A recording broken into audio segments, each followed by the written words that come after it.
السلام عليكم ورحمة الله وبركاته.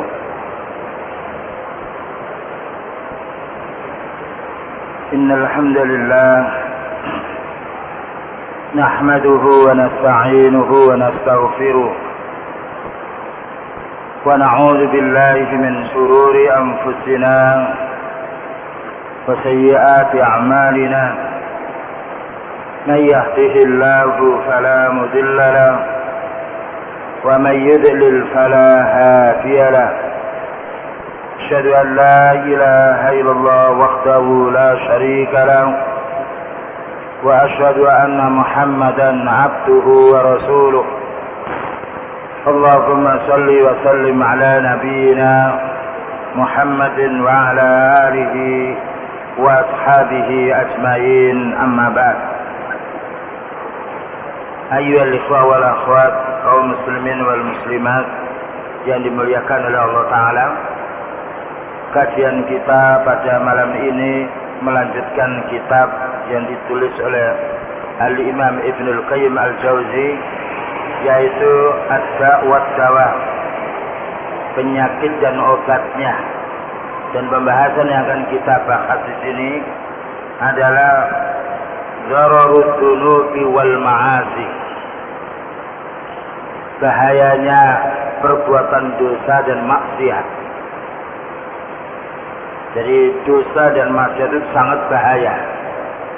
Bukan hanya bahaya di dunia, di akhirat saja, yang mana orang itu akan diancam dengan neraka jahanam, tetapi bahaya pula di dunianya. Sebagaimana amal saleh itu adalah keuntungan, bukan hanya keuntungan di akhirat, tetapi keuntungan pula di dunia.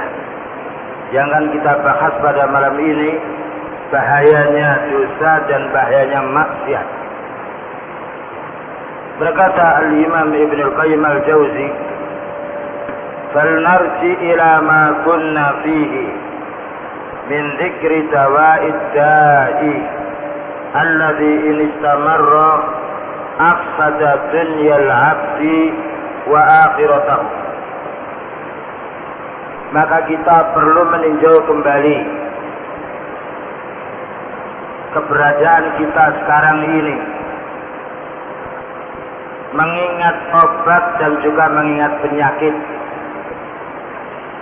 bahwa apabila penyakit ini terus-menerus dia itu membahayakan hamba itu di dunia dan membahayakan di akhiratnya.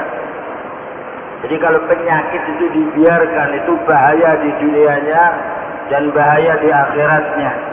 Satu contoh, ada orang sakit, maka dia tidak diobati, maka akan membahayakan jasadnya dan juga akan mempengaruhi terlambatnya atau tidak bisa beribadah. Jadi rugi di dunia dan di akhiratnya. Makanya orang yang sakit hendaknya dia berubah. Demikian juga penyakitnya maksiat atau penyakitnya dosa, maka akan berbahaya di dunianya dan di akhiratnya.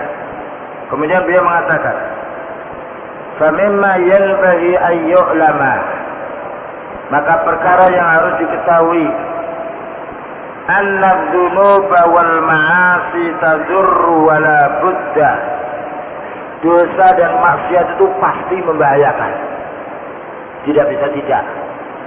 Jadi pasti berbahaya. Makanya dilarang kita berbuat dosa karena bahaya. Lihat orang mencuri, bahaya. Jika tidak diberantas maka akan membawa bahaya pribadi dan juga umat. Dia perbuatan zina, berbahaya. Minum khamr atau semisalnya memabukkan, berbahaya. Berjudi, berbahaya. Makanya dilarang di dalam Islam. Sesuatu yang membahayakan hukumnya haram, dan itu kaidah. Ma'adda ila dharari fahuwa haram. Yang membawa kepada madarat maka hukumnya haram. Wa anna dhararaha fil qulubi kadhararis sumumi fil abdani. Katanya Imam Ibnul Qayyim Al-Jauzi, bahayanya dosa ini bagi hati seperti bahayanya racun bagi anggota badan. Ya. Jadi bahayanya maksiat kepada hati seperti bahayanya racun kepada anggota badan. Kalau racun masuk ke anggota badan, bahaya dia. Bisa juga merusak akalnya dan juga bisa merusak badannya. Kalau sudah rusak akal dan badan, rusak pula ibadahnya. Makanya orang yang mabuk tidak boleh sholat. Wala taqrabus sholata wa antum sukara. Jangan kamu mengerjakan sholat apabila mabuk, karena orang mabuk hilang akalnya. Demikian juga bahayanya maksiat bagi hati. Maka bahayanya maksiat bagi hati malas untuk beribadah, dan juga melalaikan orang itu untuk ingat kepada Allah. Oleh karena itu kita tidak menjumpai orang yang ahli maksiat lalu ahli ibadah, tidak ada. Maka orang yang ahli ibadah maka berkurang dia maksiatnya. Orang yang ahli maksiat maka jauh daripada masjid, jauh daripada sholat berjamaah. Apalagi sholat berjamaah mungkin sholat mereka tinggalkan. Jadi bahaya. Jadi maksiat ini bahaya untuk badannya dan juga bahaya untuk keluarganya. Betapa banyak manusia, seorang tua yaitu merasa malu karena perbuatan maksiat anaknya, dan juga berapa banyak manusia atau masyarakat disibukkan karena kelakuan jahat para pemuda yang bukan ahli ibadah. Tentunya dijelaskan oleh Al-Imam Ibnu Qayyim Al-Jauzi ala ikhtilafi darajatiha fi dzarari. Tentunya beda tingkatannya bahayanya. Bahayanya membunuh lain dengan bahayanya dusta. Bahayanya maksiat lebih ringan daripada bahayanya bid'ah dan bahaya syirik. Karena bahaya bid'ah dan syirik membuat orang itu malas untuk usaha.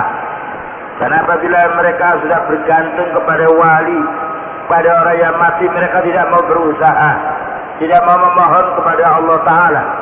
Dan utamanya orang melakukan syirik atau bid'ah urusannya untuk duniawi, bukan untuk akhiratnya dia. Jadi membahayakan urusan duniawinya dan juga urusan akhiratnya. Wa hal fid dunya wal akhirah syarrun wa sa'un illa wa sababuhu adz-dzunub wal ma'asi. Bukankah di dunia dan akhirat orang itu jatuh kepada sesuatu penyakit atau yang membahayakan, melainkan karena sebab dosanya dan maksiatnya. Orang itu dipenjara karena maksiatnya, orang itu dibunuh karena maksiatnya, orang itu dirajam karena zinanya itu maksiatnya, orang itu dicambuk 80 kali 80 cambukan karena dia minum khamr karena maksiatnya. Orang itu tidak boleh disolati dia karena kufurnya. Jadi ini bahaya maksiat. Ya, jadi maksiat itu bahaya di dunianya, apalagi di akhiratnya. Jadi jangan menganggap orang itu berbuat maksiat bahayanya di akhirat, tetapi bahaya di dunia. Satu contoh di sini. Contoh yang pertama dijelaskan oleh Al-Imam Ibnu Qayyim Al-Jauzi, "Famal ladzi akhrajal abawaini minal jannah?" Apa sebabnya dua orang tua kita keluar dari surga? Yaitu Nabi Adam dan istrinya Hawa. Dari ladzati wan naim, yang mana menempati surga yang itu kampung kenikmatan, wal bahjati dan keindahan, was sururi dan juga kegembiraan. Tetapi karena maksiat, karena melanggar larangan Allah Ta'ala, pindah ila daril alami, ke kampung yang banyak sakitnya, wal akhzan, dan kampung yang banyak sedihnya, wal masaib, dan kampung banyak musibahnya, yaitu dunia. Ini penyebabnya. Nabi Adam alaihissalam dan juga istrinya keluar dari surga disebabkan karena maksiat. Jadi sudah bahayanya di dunia sudah ada. Illa man taba, kecuali orang bertobat, maka Allah menerima tobatnya Nabi Adam alaihissalam.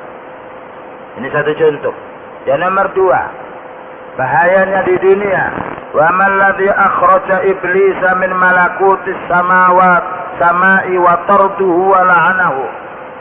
Apa sebabnya iblis ini pindah dari kerajaan langit menuju ke dunia dan dilaknatnya?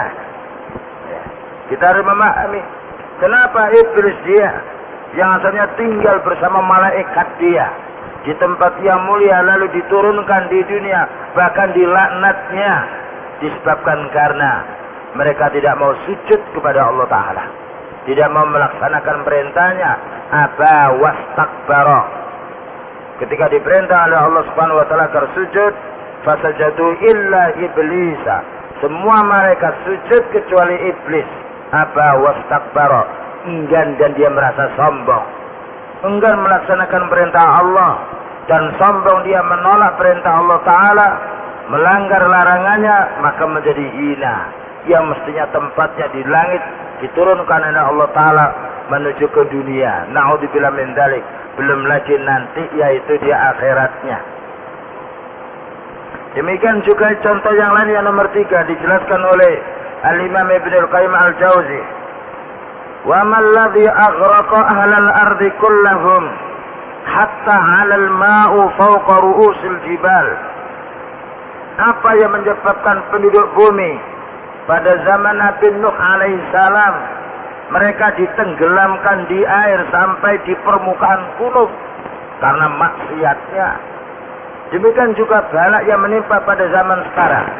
Lihat daerah-daerah yang mendapatkan ujian berat dari Allah Ta'ala. Di adanya gempa, adanya tanah yang longsor, adanya air naik, yaitu ke daratan karena sebab maksiatnya. Sebagaimana Allah berfirman, "Dhaharul fasadu fil barri wal bahri bima kasabat aydin nas." Nampak kerusakan di permukaan bumi ini atau di tanah yang becek, ya, dan juga di daratan disebabkan karena ulah manusia. Allah tidak mengatakan karena ulahnya binatang, tidak, karena ulahnya tumbuh-tumbuhan, tidak.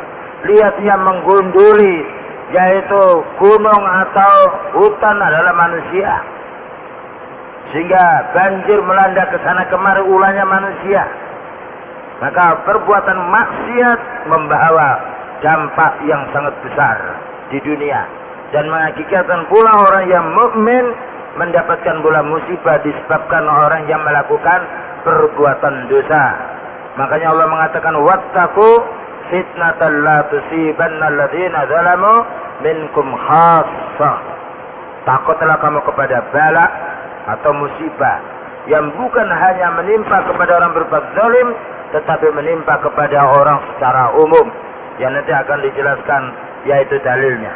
Contoh lagi, wa man ladzi sallatar riha ala qaumi 'adin hatta alqathum mauta ala wajhil ardi.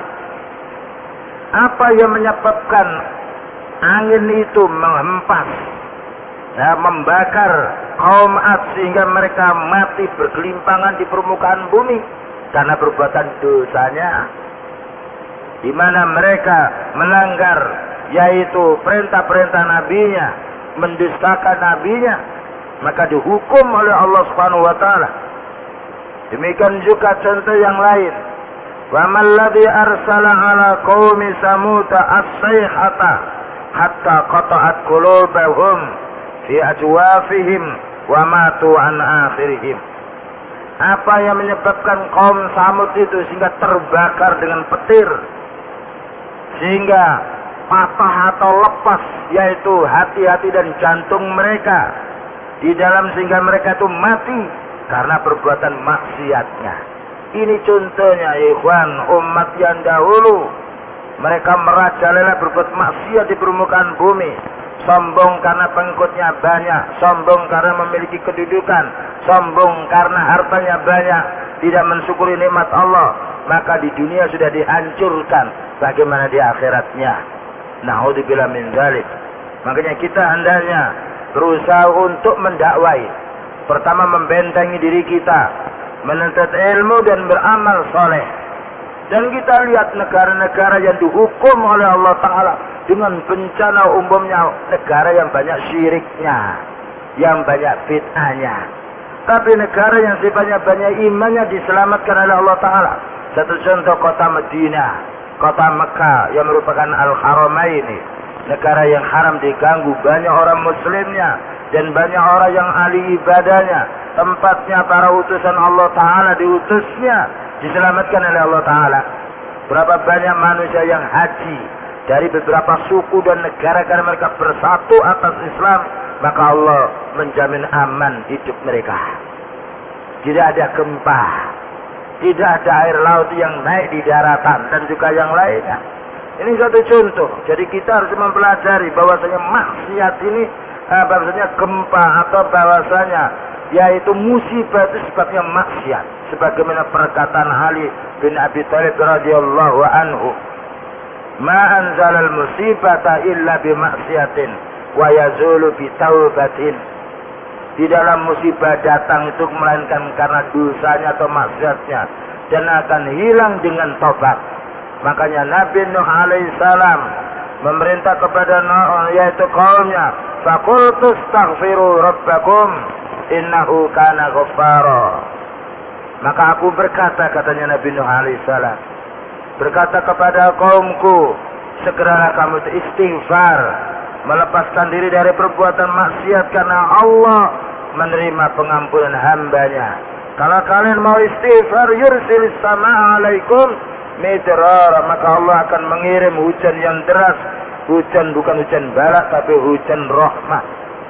Jadi ini kesempatan bagi kita semuanya. Kebaikan Allah Ta'ala kepada hambanya, yaitu umatnya Nabi Muhammad SAW, diberi waktu untuk bertobat.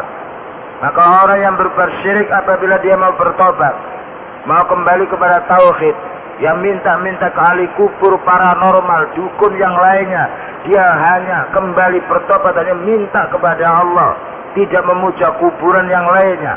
Orang mengamalkan bid'ah, dia kembali kepada sunnah, maka akan jaya negeri ini, maka akan makmur. Karena negara tidak aman karena sebab orang berbuat syirik, orang berbuat bid'ah. Sebagaimana Allah berfirman, yang memberikan penjelasan, walladzina amanu wa lam yalbisu imanahum bidzulmin ulaika lahumul amnu wa hum muhtadun. Orang yang beriman bertauhid, yang tidak mencampuri dengan syirik, dengan zulmun yang kezaliman yang paling besar adalah syirik. Barang siapa yang bertauhid, yang tidak mencampuri dengan syirik, maka Allah menjamin negerinya aman. Wa hum muhtadun, dan mereka mendapatkan petunjuk. Aman di dunianya dan aman di alam kuburnya, aman pula di akhiratnya, sebagaimana perkataan Ibnu Katsir rahimahullah di dalam tafsirnya, ya. Jadi negeri itu akan dijamin aman, keluarga akan dijamin aman, masyarakat akan dijamin aman apabila orang itu bertauhid, hanya beribadah kepada Allah Subhanahu wa taala saja. Berikutnya pula, ya ikhwan, wa man ladzi aghraqa fir'auna wa qaumahu fil bahri. Apa yang menyebabkan Fir'aun dan kaumnya tenggelam di lautan? Summa naqala arwahahum ila jahannam. Kemudian Allah memindah roh mereka ke neraka jahannam. Fal ajsadu lil ghariki, jasadnya dia tenggelam, wal arwahu lil harki, dan rohnya terbakar. Karena apa? Karena menolak risalahnya Nabi Musa alaihissalam. Walaupun mereka kuat fisiknya, mempunyai doktrin bahwa setiap anak yang lahir yang laki-laki wajib dibunuh, tetapi Allah lah yang maha kuasa. Ketika Allah telah memerintah Nabi Musa alaihissalam dan Nabi Harun agar menghadap kepada Fir'aun, mendakwai dan ditolaknya, maka balak menimpa kepada mereka. Ditenggelamkan Fir'aun dan bala tentaranya, diselamatkan pengikutnya yang beriman, dan juga diselamatkan Nabi Musa, Nabi Harun, dan orang yang beriman kepadanya. Ini satu contoh. Nah, jadi kita tidak boleh mentang-mentang bahasa Jawanya karena pengikutnya banyak, karena dia punya kedudukan, karena harta yang banyak, sekali-kali tidaklah bisa menolak harta itu dari, yaitu hukuman Allah. Sebagaimana disebutkan di dalam ayatnya, yaitu alhaakumut takasur hatta zurtumul maqabir kalla sawfa ta'lamun summa kalla sawfa ta'lamun, dan juga seterusnya. Wa man ladzi khasafa bi Qaruna wa darihi wa malihi wa ahlihi. Mengapa dihancurkan hartanya Qarun, kampungnya dan penduduknya, disebabkan karena maksiat, karena perbuatan dosa. Wa man ladzi ahlaka quruna min ba'di nuhin bi anwa'il 'uqubati wa dammarha tadmira. Dan apa yang menyebabkan kaum-kaum sesudah Nabi Nuh alaihissalam dihancurkan karena mereka itu maksiat kepada Allah Subhanahu wa taala, karena durhaka kepada Rasulnya sallallahu alaihi wasallam. Dan masih banyak lagi contoh-contoh bencana, bukan hanya umat yang dahulu tetapi juga umat pada zaman sekarang. Dan di antara tanda ya ikhwan dekatnya hari kiamat apabila banyak gempa, dan apabila banyak pembunuhan, dan apabila yaitu banyak kerusuhan, di mana sekarang di mana-mana tempat yaitu kerusuhan yang banyak, perzinahan, perjudian, perampokan, pembunuhan, pengkudetaan, demo dan juga semisalnya. Ini menunjukkan akhirnya zaman, yang menunjukkan kita hendaknya bertobat kembali kepada Allah Subhanahu wa taala. Sekarang dalilnya, kalau tadi contoh-contoh sejarah umat yang dahulu, dan tidaklah Allah Subhanahu wa taala memberi contoh kepada kita melainkan agar menjadi pelajaran. Jangan sampai seperti umat yang mendustakan para utusannya, yang dihancurkan oleh Allah di dunianya dan dihukum di kuburannya, bahkan juga dihukum di akhiratnya. Na'udzubillah min dzalik. Ada pun beberapa hadis yang memberi peringatan kepada kita semuanya. Pertama, hadis ini diriwayatkan oleh Musnad Imam Ahmad dan juga sanadnya sahih. Wa qala Ali bin al-Ja'di qala anba'ana Su'batu qala an Amr bin Murrah qala, katanya Amr bin Murrah, sami'tu Abul Bakhtari yaqulu, saya pernah mendengarkan Abu Al-Bakhtari berkata, akhbarani man sami'an nabiyya sallallahu alaihi wasallam, telah mengkhabarkan kepadaku orang yang pernah mendengar Nabi sallallahu alaihi wasallam, yaitu para sahabat. Dan di sini man adalah majhul. Majhul tidak diketahui namanya. Apabila majhulnya para sahabat, maka itu udul, bisa diterima. Karena para sahabat semuanya adalah udul, radhiyallahu anhum wa radu'an. Udul mana jujur, benar, dapat dipercaya. Yaqulun Nabi sallallahu alaihi wasallam, Nabi sallallahu alaihi wasallam bersabda, la yahlikan nasu hatta yu'dharu min anfusihim. Tidaklah dihancurkan manusia ini sehingga mereka telah disampaikan uzur kepada diri mereka. Maknanya Allah tidak menghancurkan satu kaum kecuali kaum itu telah datang peringatan kepada mereka. Ya. Dan sekarang banyak peringatan, banyak kajian ilmiah, baik itu lewat majelis ilmu atau lewat majalah atau lewat kitab yang lainnya, telah sampai kepada kita semuanya. Maka Allah tidak menghancurkan satu kaum melainkan telah sampai hujjah kepada mereka. Maka Fir'aun tidak dihancurkan oleh Allah Ta'ala kecuali setelah datangnya Nabi Musa alaihissalam menasihati mereka. Demikian juga Raja Namrud dan yang lainnya tidak dihancurkan oleh Allah Ta'ala melainkan setelah datangnya Nabi menasihati atau Rasul menasihati mereka. Demikian juga Abu Jahal dan yang lainnya tidak dihancurkan oleh Allah Ta'ala melainkan setelah diutusnya Nabi Muhammad SAW menyampaikan risalah kepada mereka. Ya, ini merupakan rahmat Allah. Jadi Allah tidak menghukum hambanya kecuali iqamatil hujjah, telah sampainya dalil kepada mereka. Dan itu menunjukkan adilnya Allah Ta'ala. Jadi Allah tidak berbuat zalim. Maka orang yang berbuat maksiat, dia tidak tahu, tidak mendapatkan ilmu, dia mengamalkan bid'ah, tidak tahu, maka tidak dihukum oleh Allah Ta'ala, tidak diturunkan bala. Tetapi apabila sampai kepada ilmu mereka, kemudian mereka masih melakukan perbuatan jahat, maka Allah menurunkan siksaan. Na'udzubillah min dzalik. Kemudian juga di riwayat nomor 2 diriwayatkan oleh Imam Ahmad pula. Hadis ini ada namanya Lais bin Abi Sulaim, dia dhaif. Walakin lahu syawahidun tusabbituhu. tetapi ada bukti-bukti riwayat yang lain yang memperkuat sehingga menjadi hasan li ghairihi, sehingga diterima hadisnya. Min hadis Ummi Salamah, bersumber dari Ummi Salamah, qalat sami'tu Rasulullah sallallahu alaihi wasallam, saya mendengarkan Rasulullah sallallahu alaihi wasallam bersabda, idza zaharatil ma'asi fi ummati ammahumullahu bi'adzabin min indi. Apabila sudah menyebar maksiat ini, bukan satu dua yang maksiat, tapi apabila sudah merajalela maksiat ini, siapa yang berbuat maksiat itu umatku, maknanya kaum muslimin. Kalau kaum muslimin sudah banyak yang zina, banyak yang merampok, banyak yang berjudi dia, dan juga banyak yang membunuh, banyak berbuat jahat, dikatakan min ummati, maka Allah akan meratakan azabnya kepada orang yang di sekelilingnya. Naudzubillah min dzalik. Makanya ini ikhwan, pentingnya kita amar ma'ruf nahi mungkar, ya, agar Allah tidak menurunkan siksaan disebabkan karena ulahnya manusia berbuat maksiat, terutama perbuatan syirik ini sangat bahaya, ya, membuat hancurnya negeri, membuat rusaknya ekonomi dan juga yang lainnya. Maka kita sebagai para dai hendaknya membangkit dan juga hendaknya meningkatkan dakwah, menyampaikan tauhid dan memberantas syirik, agar Allah tidak menurunkan siksaan kepada semuanya. Ya.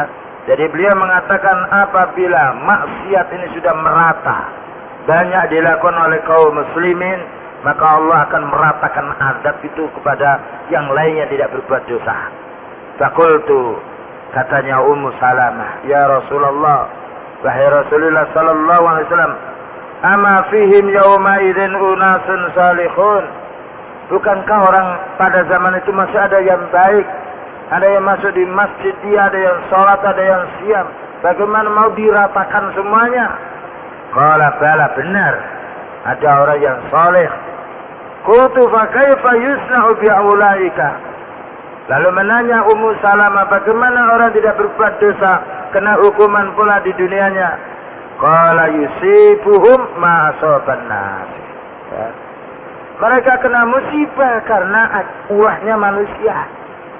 Sebagaimana manusia biasa, lihat orang tua yang baik tapi anaknya nakal, maka orang tua juga kena urusan. Ya, makanya Allah mengatakan, ya ayyuhalladzina amanu qu anfusakum wa ahlikum nar. Wahai orang beriman, jagalah dirimu dari api neraka dan jagalah pula keluargamu. Jadi kita orang yang ahli ibadah, orang punya ilmu, apabila membiarkan anak kita nakal, naudzubillah min dzalik, maka yang kena urusan bukan anak kita saja, tapi kena urusan orang tua kita pula. Sebaiknya apabila anak ini menjadi anak yang saleh, maka nama baik bukan hanya anak, tetapi nama baik juga menyangkut kepada orang tuanya. Maka ini perlu kita meneliti kembali, jangan sampai kita di dalam rumah kita baik tapi keluarga kita tidak baik, ya. Karena apabila kena musibah semuanya. Sebagaimana Rasulullah sallallahu alaihi wasallam mengumpamakan umat ini bagikan orang yang naik kapal, yang mana kapalnya terdiri dari dua susun, bawah dan di atas. Katanya orang bawah dia, kita daripada mengambil air di atas, karena umumnya air itu diletakkan di atas, daripada repot-repot maka sebaiknya kita menggali lubang kecil saja di bawah kapal ini untuk diambil airnya. Apa katanya Rasulullah sallallahu alaihi wasallam? Barang siapa yang menegur satu orang ini, maka selamat orang itu dan selamat semuanya. Dan barang siapa yang membiarkannya, maka tenggelam dia dan tenggelam semuanya orang yang ada di dalam kapal itu. Ini perumpamaan kita hidup di rumah. Bagikan kita dalam satu kapal, bagikan kita dalam satu bis atau dalam satu kendaraan, jika supir itu ugal-ugalan dia, kemudian kita tidak memberi nasihat, maka kecelakaan bukan hanya supir, tetapi semua penumpang. Demikian juga masyarakat yang ada di dalam desa, di dalam kampung, di dalam kota. Apabila berbuat maksiat lalu kita diam, orang punya ilmu ini tidak mau ingkarul mungkar dia, maka akan kena hukum. Makanya Bani Israel dilaknat oleh Allah Ta'ala karena mereka itu kanu la yatanahawna am munkarim fa'aluhu, sebagaimana disebutkan dalam surat Al-Maidah. Mereka dilaknat oleh Allah Ta'ala disebabkan mereka itu tidak mau mengingkari perbuatan maksiat yang mereka lakukan. Kemudian selanjutnya, summa yasiruna ila maghfiratin minallahi wa ridwan, kemudian diampuni oleh Allah dosanya. Jadi apabila maksiat itu sudah merata, maka Allah menghukum semua orang yang maksiat dan orang yang tidak maksiat di tempat itu. Dan setelah itu apabila sudah dihukumnya, maka Allah mengampuni dosanya untuk di akhiratnya. Dan ini bahayanya maksiat. Maka orang yang tidak berdosa kena urusan, kena musibahnya. Makanya ayatnya mengatakan wattaqu fitnatan la tusibanna alladziina zalamu minkum khassah. Takutlah bala yang itu bukan hanya menimpa kepada dirimu secara khusus, akan tapi menimpa kepada yang lain pula. Kemudian juga disebutkan di dalam Musnad Imam Ahmad pula min hadis Sauban, dari hadis Sauban, qala Rasulullah sallallahu alaihi wasallam, innar rajula la yukhramu rizqa bidzanbi yusibuh. Ya, hadis yang pendek tapi punya makna yang penuh arti. Artinya Rasulullah sallallahu alaihi wasallam bersabda, sesungguhnya seorang laki-laki diharamkan oleh Allah mendapatkan rezeki karena sebab dosanya. Nah, maka orang berbuat maksiat itu membuat terhalangnya rezeki. Jika masyarakat itu banyak syiriknya, banyak bid'ahnya, jangan dijamin orang itu akan makmur dia hidupnya. Ya. Karena apa? Beliau mengatakan innar rajula la yukhramur rizqa bidzanbi yusibuhu. Orang itu dihalangi mendapatkan rezeki karena dosa atau maksiat yang ia lakukannya. Ya. Sebaliknya orang yang beramal saleh akan mendapatkan limpahan rezeki. Mana dalilnya? Wa may yattaqillaha yaj'al lahu makhraja wa yarzuqhu min haitsu la yahtasib.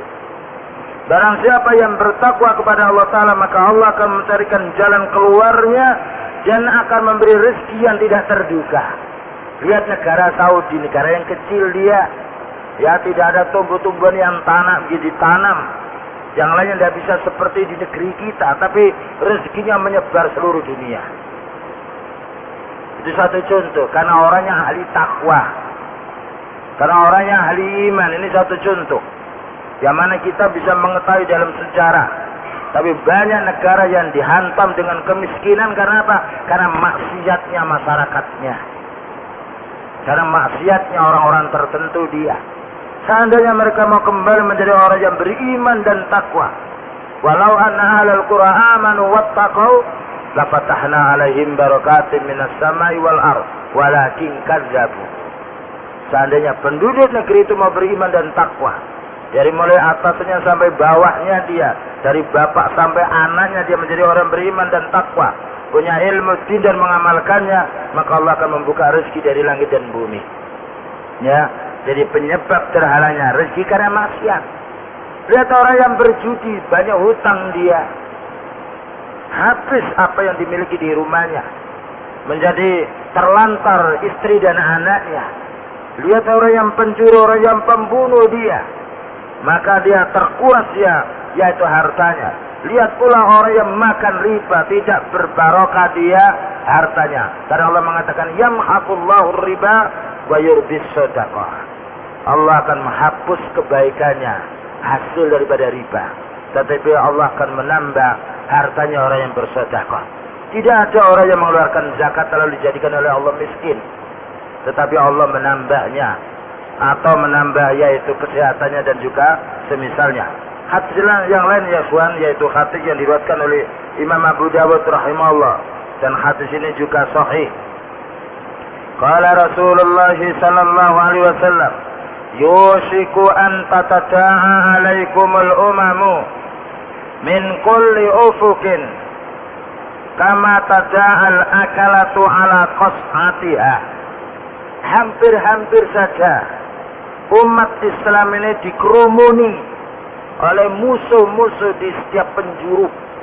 Dikerumuni. Sebagaimana orang lapar mengerumuni hidangannya. Ya. Jadi hampir maknanya sudah dekat katanya Rasulullah SAW. Dan sekarang sudah terjadi. Hampir saja umat Islam ini di setiap penjuru dikerumuni oleh musuh. Mau dimakannya oleh musuh sebagaimana orang lapar sedang menghadapi hidangannya. Fakulna, para sahabat menanya, yaitu Sauban menanya, ya Rasulullah, amin killatin bina yaumaidin? Apakah karena penduduk atau pengikut orang Islam sedikit pada saat itu, sehingga yaitu musuh itu menjadi menang, kita itu menjadi kalah? Amin killatin bina yaumaidin? Amin killatin bina yaumaidin, apakah karena kita itu orang yang yaitu sedikit jumlahnya, ya, orang yang sifatnya minus dia, yang minim dia jumlahnya? Qala, jawabnya beliau, bal antum, dalam riwayat ada bal, di sini tidak disebutkan bal. Antum yauma idin katsirun, kamu hari itu jumlahnya banyak, mayoritas kamu itu. Walakinnakum husaun ka husaus saili, tetapi kalian itu sebagaimana buih atau untuk kotoran yang ada di atas air, sebagaimana untuknya atau buihnya yaitu yang ada di atas air. Tunza'ul mahabatu min qubuli aduhikum, dicabut oleh Allah rasa ketakutan musuhmu. Wa yaj'alu fi qulubikumul wahnu, dan dijadikan dalam hatimu itu yaitu lemah. Ya. Jadi musuh dijadikan hatinya dia hilang rasa takutnya kepada kaum muslimin, dan hatinya kaum muslimin menjadi lemah. Kalau para sahabat menanya, wa mal mahan wahnu, dan apa itu wahan lemahnya kaum muslimin ini wahai Nabi? Qala hubbud dunya wa karahiyatul maut. Wa karahatul maut. Apabila mereka sudah cinta dunia dan juga takut mati. Nah, ini penyakit. Sekarang tidak sedikit yaitu orang yang asalnya dia menjadi ulama sunnah, menjadi berdakwah menyampaikan tauhid, malah menyampaikan dakwah urusan duniawi, berebut masalah kedudukan urusan duniawi. Berapa banyak orang meletakkan dinnya karena sebab mencari urusan dunia. Bagaimana Allah Subhanahu wa taala tidak menghukum? Ya. Jadi qala hubbud dunya wa karahatul maut. Inilah ya ikhwan yang dapat disampaikan beberapa dalil berkenaan dengan akibat dosa ini membawa pada madarat yang besar, madarat di dunia dan juga madarat di akhiratnya. Masih ada waktu sekitar 6 menit. Barangkali ada pertanyaan, silakan. Iya.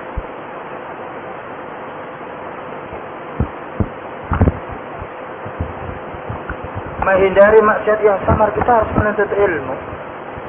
Dari mana kita tahu maksiat kalau kita tidak tahu itu ilmunya?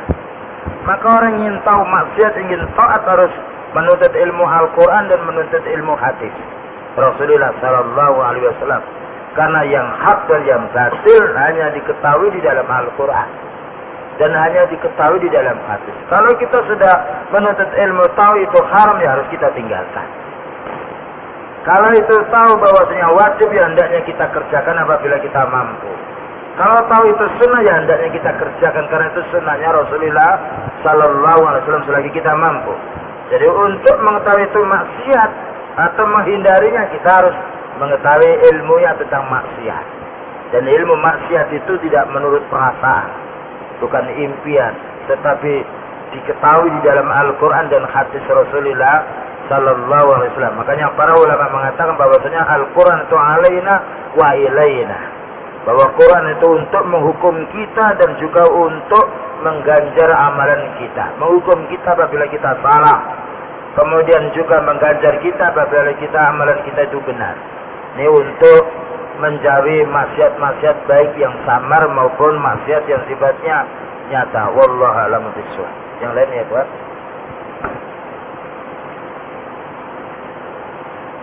Ya. Ustaz, saya bertanyakan masalah riba, Ustaz. Riba. Iya, misalkan kita pengusaha ya, lalu itu kita butuh modal tambahan, boleh kita pinjam ke bank atau yang sekarang itu bank-bank syariah itu bagaimana? Kita boleh pinjam asal mengembalikan seperti modal yang pertama yang kita pinjam. Karena Allah mengatakan walakum ru'usu amwalikum la tadlimuna wa la tudlamun. Kamu hendaknya mengambil hartamu, jangan mengurangi dan jangan mau dikurangi. Jadi kalau kita mau usaha, perlu tambahan modal. Jika kita hutang kepada bank atau siapapun, hutang 5 juta, kembali 5 juta, boleh. Karena Allah mengatakan wadharul ma baqiya minar riba. Tinggalkan sisa-sisa riba. Dan itu ayat yang terakhir. Ada orang berkata bahwasanya riba itu haram kalau ada apa mudha'afah, kalau berlipat ganda. Itu ayat yang pertama. Maka ayat yang terakhir itu yang menghapus yang pertama.